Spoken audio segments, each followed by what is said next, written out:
solve some ABG questions. The pH is 7.10, so it would be acidosis.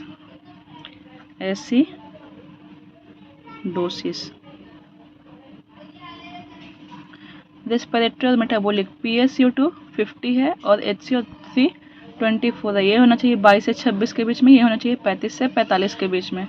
तो ये 45 से अधिक है, मतलब इसी की वजह से हो रहा है। तो ये हो जाएगा हमारा रेस्पिरेटरी। और कॉम्पेंसेशन हो रहा है क्या 22 से 26 के बीच में, यानी कि कॉम्पेंसेशन नहीं हो रहा है, तो नो कॉम्पेंसेशन।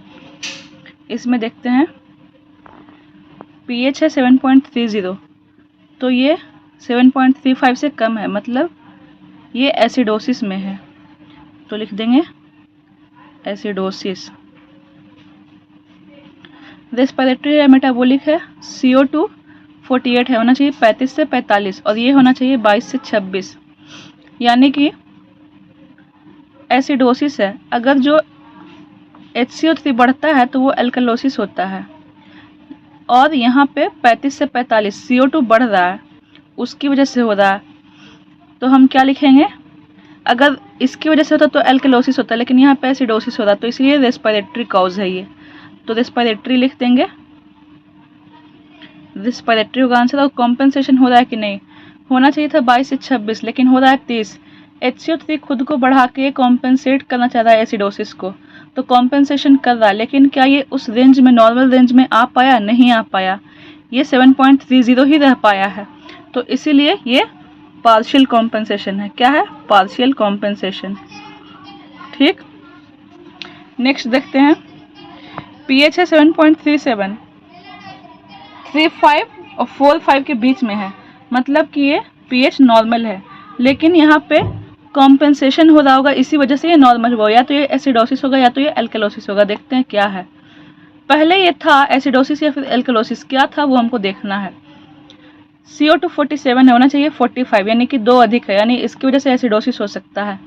और ये 29 है, यानी कि इसकी वजह से एल्कलोसिस हो सकता है। तो हम कैसे डिसाइड करेंगे कि क्या है?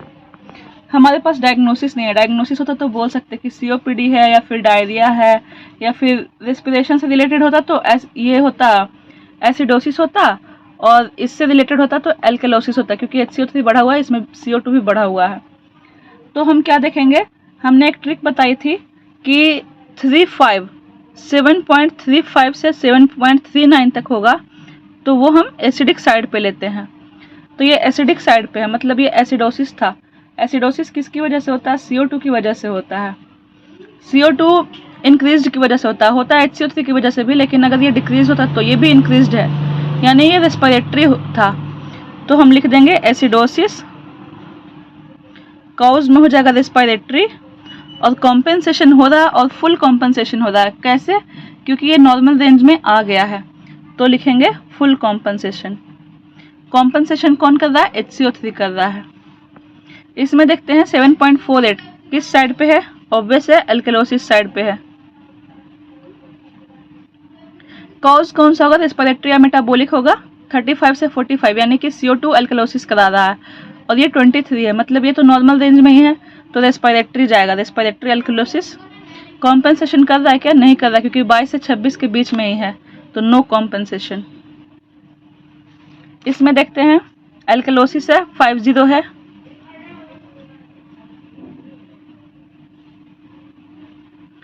और CO2 कितना है?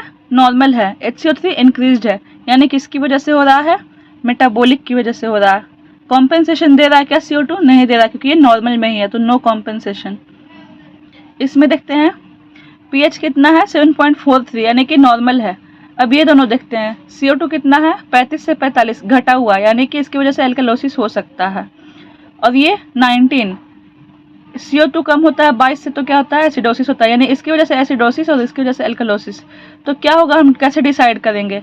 इसमें क्या ट्रिक थी कि 7.41 से 7.45 तक हम एल्कलोसिस साइड पे लेंगे, मतलब ये था एल्कलोसिस, लेकिन कॉम्पेंसेशन की वजह से ये नॉर्मल रेंज में आ गया है। तो एल्कलोसिस दोनों में से किसकी वजह से हो सकता है? CO2 की वजह से, क्योंकि ये 35 से 45 के रेंज में होना चाहिए, 35 से कम होने पे ये एल्कलोसिस कॉज करवाता है, तो ये जाएगा हमारा एल्कलोसिस। आगे में n लिख देंगे क्योंकि कॉम्पनसेशन के बाद नॉर्मल आ गया है, ठीक है। एक इसमें भी वैसा ही होगा, आगे में n लिख देंगे क्योंकि ये नॉर्मल आ गया कॉम्पनसेशन के बाद। तो ये एल्कलोसिस हो गया, किसकी वजह से हुआ था? रेस्पिरेटरी की वजह से। और कॉम्पेंसेशन हुआ है क्या? ऑब्वियसली हुआ, तभी ये नॉर्मल रेंज में आया। किसने किया कॉम्पेंसेशन? HCO3 ने किया, ठीक है। तो यहाँ पे लिखेंगे फुल कॉम्पेंसेशन। एक क्वेश्चन और है, pH 7.35 है, यानी कि ये नॉर्मल रेंज में है, लेकिन कुछ ना कुछ एसिडोसिस या एल्कलोसिस रहा होगा जो कॉम्पेंसेशन के बाद नॉर्मल रेंज में आया। तो क्या है? CO2 की वजह से एल्कलोसिस साइड पे जाएगा क्योंकि 35 से कम है, और HCO3 की वजह से एसिडोसिस साइड पे जाएगा क्योंकि 22 से कम है। तो वही वाला ट्रिक लगाना है, 7.35 टू 7.39, तो ये हमारा एसिडोसिस साइड पे रहेगा। और चूंकि ये नॉर्मल आ गया कॉम्पेंसेशन, तो आगे n लिख देंगे। किसकी वजह से एसिडोसिस हुआ है? HCO3 की वजह से, क्योंकि HCO3 22 से कम होता है तो एसिडोसिस होता है, HCO3 22 से कम होता है तो एसिडोसिस होता है, और CO2 जो है 35 से कम पे एल्कलोसिस होता है। CO2 यहाँ पे कॉम्पेंसेशन करवा रहा है, और ये एसिडोसिस करवाया कौन है? तो मेटाबॉलिक की वजह से हुआ है। कॉम्पेंसेशन हो रहा है, तो हाँ हो रहा है। कितना हो रहा है? फुल, पार्शियल या फिर नहीं हो तो रहा है, पार्शियल या फुल डिसाइड करना है। तो ये नॉर्मल रेंज में आ चुका है, तो इसलिए फुल कॉम्पेंसेशन हो रहा है। तो ये सारे क्वेश्चन सॉल्व हो गए।